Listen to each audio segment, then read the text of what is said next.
হরে কৃষ্ণ, সবাই বলেন হরে কৃষ্ণ হরে কৃষ্ণ হরে কৃষ্ণ হরে কৃষ্ণ কৃষ্ণ কৃষ্ণ কৃষ্ণ কৃষ্ণ হরে হরে হরে হরে হরে রাম হরে রাম হরে রাম হরে রাম রাম রাম রাম রাম হরে হরে। তো আজকে এই বিশেষ দিনে, বিশেষ করে আজকে আমাদের শ্রদ্ধেয় আমাদের জ্যেষ্ঠ গুরুভ্রাতা খোকন কৃষ্ণদাস প্রভুর গৃহে আমরা আজকে এখানে হাজির হয়েছি একটু ভক্ত সঙ্গ করবার আশায়।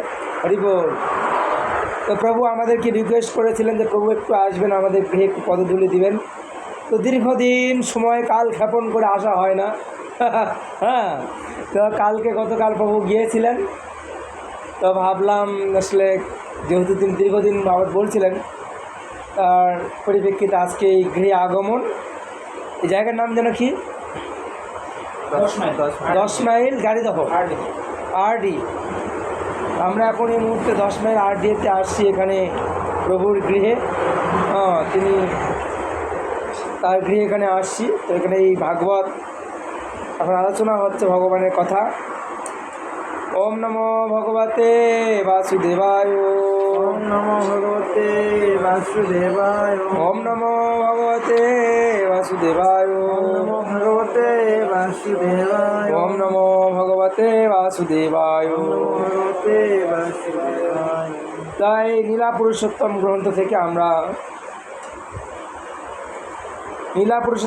আমরা কংসের বিষ্ণু এবং বৈষ্ণব হিংসা। আপনারা জানেন ভোজপতি কংস, যিনি ছিলেন, কংসকে ছিলেন ভগবান শ্রীকৃষ্ণের মামা।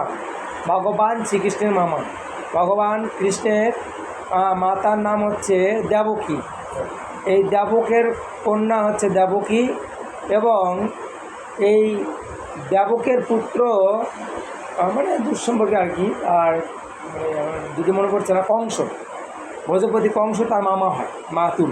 হ্যাঁ, তা এই কংস তিনি এখানে এটা বলছেন, কংস বাসুদেব যখন শ্রীকৃষ্ণের দরজাগুলি বন্ধ করে দিয়েছিলেন, তখন প্রহরীরা জেগে উঠল এবং নবজাতক শিশুটি ক্রন্দন শুনতে পেল। কারণ কংস শিশু জন্মের সংবাদের প্রতীক্ষা করেছিল, এবং প্রহরী তৎক্ষণাৎ তার কাছে গিয়ে খবর দিল, এবং দেবকী এবং বসুদেবের 8ম সন্তানের জন্ম হয়েছে। তখন কংস তড়িৎ স্পষ্টের মধ্যে তার বিছানা থেকে উঠে পড়ল এবং চিৎকার করে বলল, এখন আমার নিষ্ঠুর মৃত্যুর জন্ম হয়েছে। মানে কংসের একটা ভয় হয়েছে, কেন? ভগবান শ্রীকৃষ্ণের হাতে তার মৃত্যু হবে, এটা তার ভয় ছিল। যেমন ধরুন আপনার শত্রু যদি জন্ম হয়, আপনার ভয় হবে কি না? তা আমার শত্রুও জন্মগ্রহণ করেছে, আমার নিশ্চয়ই ভয় হবে যে নিশ্চয়ই এবার আমার মৃত্যুর জন্ম হয়েছে। শত্রু জন্ম হওয়া মানে কি মাতা বলুন? শত্রু জন্ম হওয়া মানে মৃত্যুর জন্ম হয়। তো কংসর মনে মনে ভয় ধরে গেছে, এবং এই প্রহরীরা গিয়ে বলছে যে আপনার যে শত্রু তিনি জন্মগ্রহণ হয়েছে। এইবার কংস ঘুম থেকে উঠলেন এবং সেখানে ছুটে গেলেন শিশুর জন্ম হয়েছে কিনা সেটা দেখার জন্য। তো এখন তার ভাইকে আসতে দেখে দেবকী অত্যন্ত বিনম্রভাবে প্রার্থনা করেন, ভাই কংস, কৃপা করে তুমি এই কন্যা শিশুটিকে বধ করো না। আমি প্রতিজ্ঞা করছি এই কন্যাটিকে ভবিষ্যতে তোমার পুত্রবধূ রূপে দান করব, দয়া করে তুমি বধ করো না। মানে তখন একটা কন্যা শিশু জন্ম হয়েছে, মানে ভগবান আসার আগে একটা কন্যা শিশুর জন্ম হয়েছে। সুতরাং কন্যাটিকে দয়া করে হত্যা করো না। ভাই কংস, তুমি আমার বহু সন্তানকে জন্মের পরই হত্যা করেছো, তাই সূর্যের মতো এই জ্যোতির্ময় ছিল, সেটা আমার দোষ নয়। তোমার আসুরিক বন্ধুদের প্ররোচনায় তুমি আমার সন্তানদের হত্যা করছো, কিন্তু এখন আমি তোমার কাছে কৃপা ভিক্ষা চাচ্ছি যে তুমি দয়া করে তুমি এই আমার কন্যাটিকে একমাত্র কন্যারূপে তুমি একে বেঁচে থাকতে দাও। এখন ভগ্নী মা তার সমস্ত সন্তানদেরকে কখনো চায় না যে আমার একটা সন্তান মারা যায়। এটা কেউ চায়? কেউ চায়? প্রভু আমার কথা বুঝতে পারছেন? ভালো লাগছে? বিরক্ত বোধ করছেন না তো? আমি তো খুব ভালো অনুভব করছি যে আজকের এরকম একটা দিনে আমি কিন্তু এখানে আসছি কিন্তু ওই পাঠ দেওয়ার উদ্দেশ্যে, যে আমি যাবো একটু ভগবানের কথা বলবো, ভক্ত সঙ্গ হবে, এটা আমার উদ্দেশ্য। বুঝতে পেরেছেন? এই যে আসলাম। এখন আপনারা বহু দেশ থেকে আসছেন, নোয়াখালী কোথায়, আর কোথায় বগুড়া জেলা, আর কোথায় হিলি, কোথায় জয়পুরহাট, কোথায় বগুড়া জেলা। তাহলে আপনারা আমাদের পরম আত্মীয়, এখানে আমাদের কেউ কারণে আছে আপনারও কেউ নেই, আমাদেরও কেউ নেই। আমরা মন্দিরবাসী, আপনারা গৃহস্থ আশ্রম। তো গৃহস্থ আশ্রমের কর্তব্য কী? মাঝে মাঝে এরকম বাড়িতে বস্তু নিয়ে আসে, তাদেরকে সেবা দেওয়া এবং তাদের কৃপা লাভ করা।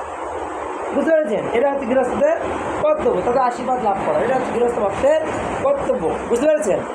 এটা হচ্ছে গৃহস্থের কর্তব্য। আর ভক্তের কর্তব্য কী?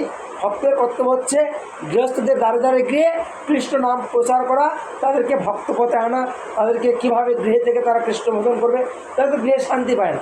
রাত পাহাড়ে অফিস আদালত ব্যাংক ব্যালেন্স, ছেলে মেয়েকে স্কুল কলেজে পাঠানো, পড়াশোনা, চাকরি বাকরি, সংসারে রন্ধন কার্য, ভগবানের সেবা করার সুযোগ নেই। সবাই বলেন হরি বল। ভগবানের সেবা করার সুযোগ আছে? নাই। ওই সকালবেলা যতটুকু একটু হয়, ওই সারাদিন আর নামও নেই, গুণকীর্তনও নেই, কিছুই নেই। আর এখানে সঙ্গ হয় না, নিজে যতটুকু হয় অতটুকু। এই জন্য আমাদের প্রত্যেকের উচিত এই সমস্ত গৃহে মাঝে মাঝে যে বৈষ্ণব কংসের বিষ্ণুর যে লীলা পুরুষোত্তম গ্রন্থ, ঔপাত বলছেন যে এই গ্রন্থটা যদি কেউ অধ্যয়ন করে, এই লীলা পুরুষোত্তম গ্রন্থ যদি কেউ অধ্যয়ন করে, তাহলে সে অচিরেই ভক্ত হবে। তা আমারও আছে, আমার আসলে পড়া হয় না, সময় হয় না। ওই জন্য যদি আমি পড়েছি, এই গ্রন্থটা অনেকবার আমি পড়ে শেষ করে দিয়েছি। এখানে অনেকগুলো নীলা আছে। এই নীলাগুলো সম্পূর্ণ ভগবানের নীলা। তো ভাগবতমের দশম স্কন্ধ যে রাসলীলাটা রয়েছে, পুরো দশম স্কন্ধ প্রভুপাদ মৈথুন করে এই এই এই লীলা পুরুষোত্তম বইটি তিনি তৈরি করেছেন। এখানে এইভাবে যখন কংস যখন তার ভগিনীকে নিয়ে যখন অর্থাৎ বসুদেব এবং দেবকীকে নিয়ে যখন তিনি রথে চড়ে যাচ্ছিলেন, তখন দৈববাণী হয়েছিল, ওরে মূঢ় কংস, তোমাকে যে বধিবে শীঘ্রই আসিতেছে পৃথিবীতে। এই কথা শুনে তখন এই দেবকীকে সে হত্যা করার জন্য উদ্যত। তখন দেবকী তখন ভাইকে বলে, ভ্রাতা কংসকে বলে, দেখো আমি তোমার ভগ্নী, আর তোমার বোন জামাইয়ের সঙ্গে এমন নিষ্ঠুর আচরণ তুমি করবে না। হ্যাঁ, আমি কথা দিচ্ছি, আমার গর্ভে যত সন্তান আসবে, সেই সন্তানকে আমি তোমার হাতে তুলে দেবো। এই ঘটনাক্রমে কংস একে একে দেবকীর গর্ভে 6টি সন্তান শিশুকে মেরে ফেলা। কয়টা সন্তানকে? 6টি। তো মূলত এই 6টি সন্তান কারা? মূলত এই 6টি সন্তান হচ্ছে কালনেমি, যারা অসুর ছিল। মানে ভোজপতি কংসের পিতা, তার নাম হচ্ছে কালনেমি। কংসের পিতার নাম হচ্ছে আপনার উগ্রসেন। তা উগ্রসেনের পিতা হচ্ছে কালনেমি, বা এরকম কিছু অসুর ছিল। তো কালনেমির পুত্র এরকম হচ্ছে মানে কালনেমির পুত্র হচ্ছে আপনার উগ্রসেন, আর উগ্রসেনের পুত্র হচ্ছে আপনার এই কংস। তা আসলে কংস তো এরকম তিনি অসুর, তো তিনি হত্যা করলেন না। তো এইভাবে যখন তার ষষ্ঠ সন্তানটি হলো, বিশেষ করে এটা হচ্ছে যোগমায়া, ষষ্ঠের পর সপ্তম সন্তানটি হচ্ছে যোগমায়া। কে এটা? যোগমায়া মানে দেবী দুর্গা কন্যা রূপ ধারণ করে তিনি আসলেন। তখন তখন আষাঢ় মায়ের জন্য হত্যা করে উদ্ধৃত হলো, কংস শুনলেন না। তখন এই দেবী দুর্গা যোগমায়া ঊর্ধ্বে গিয়ে বললেন, ওরে কংস, তোকে যে বধিবে সে গোকুলে দিনে দিনে বাড়িছে। মানে গোকুলে তো তার আর একটা শিশুর জন্ম হয়েছে। গোকুলে মানে ওখানে হচ্ছে নন্দালয়, গোকুলে হচ্ছে নন্দ মহারাজের রাজা। ওইখানে ওই মা যশোদার গর্ভে, আর এইখানে সপ্তম গর্ভটা মানে গর্ভপাত হয়ে গেল।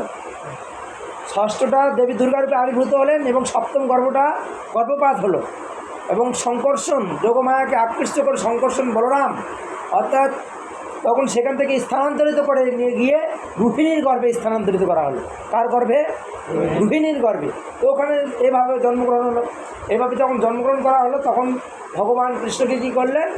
স্থানান্তরিত, অল্টারনেট করা হলো। বসুদেব কী করলেন? মাথায় একটা ঝাঁকা করে নিয়ে যমুনা পার হয়ে গিয়ে ওই গোকুলে নিয়ে গেলেন, নিয়ে গিয়ে ওখানে রেখে দিলেন। ঠিক আছে? আর ওখান থেকে নিয়ে আসলেন সেই কন্যা সন্তানটিকে।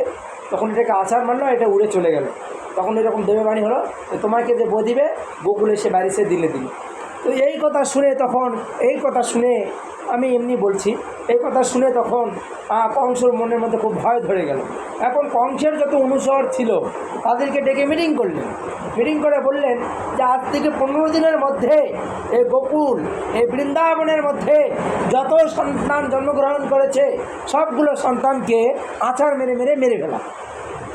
তো প্রকৃতপক্ষে কংস কী করলেন? এই সমস্ত যত ছোটো বাচ্চা শিশু জন্মগ্রহণ করেছিল, কংসের অনুচররা গিয়ে তখন তাদেরকে ধরে ধরে আছাড় দিয়ে মেরে ফেলল। এখন যে মেরে ফেলল, তাহলে ছোটো বাচ্চা তো অবশ শিশু, তাদেরকে মারলে তো পাপ হবে। তো তাদেরকে কেন মারা হলো? কারণ এই সমস্ত অবশিশুগুলো প্রত্যেকে অসুর ছিল, যারা ভগবানের বিরোধিতা করেছিল। এই জন্মে তারা, পরবর্তী জন্মে তারা অসুরের হাতেই নিধন হলো। মানে ভগবানের একটা লীলা, বুঝতে পেরেছেন? মানে এটা একটা সম্পূর্ণ ভগবানের চাল। মানে এরা প্রত্যেকেই ছিল অসুর, ভগবত বিদ্বেষী। এই জন্য ভগবান কী করলেন, তাদেরকে পৃথিবীতে আনলেন, আর অসুরের দ্বারা তারা নিহত হলেন। তো এইভাবে কংস এতই নির্দয় ছিল, এই যেখানে সেটা বলছে, বিষ্ণু অষ্টভুজা ভগিনী রূপ ধারণ করে আবির্ভূত হলেন। বিষ্ণু দশভুজা, আর তার ভাগ্নিকে বিভিন্ন অকথ্য ভাষায় গালিগালাজ করলেন, সেটা এখানে দেখতে পাচ্ছি।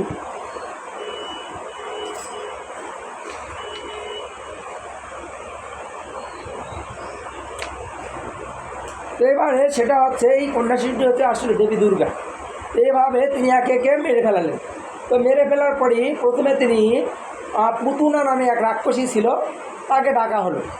ডেকে বলছে যে, দেখো এই গোকুলে এমন একটা শিশু জন্মগ্রহণ করেছে নন্দালয়ে, তা তুমি যদি তাকে বধ করতে পারো, তোমাকে আমি পুরস্কার দেব। আসলে পুতুনার আমার দুই ভাই ছিল, যাদের নাম ছিল বগাসুর আর অগাসুর।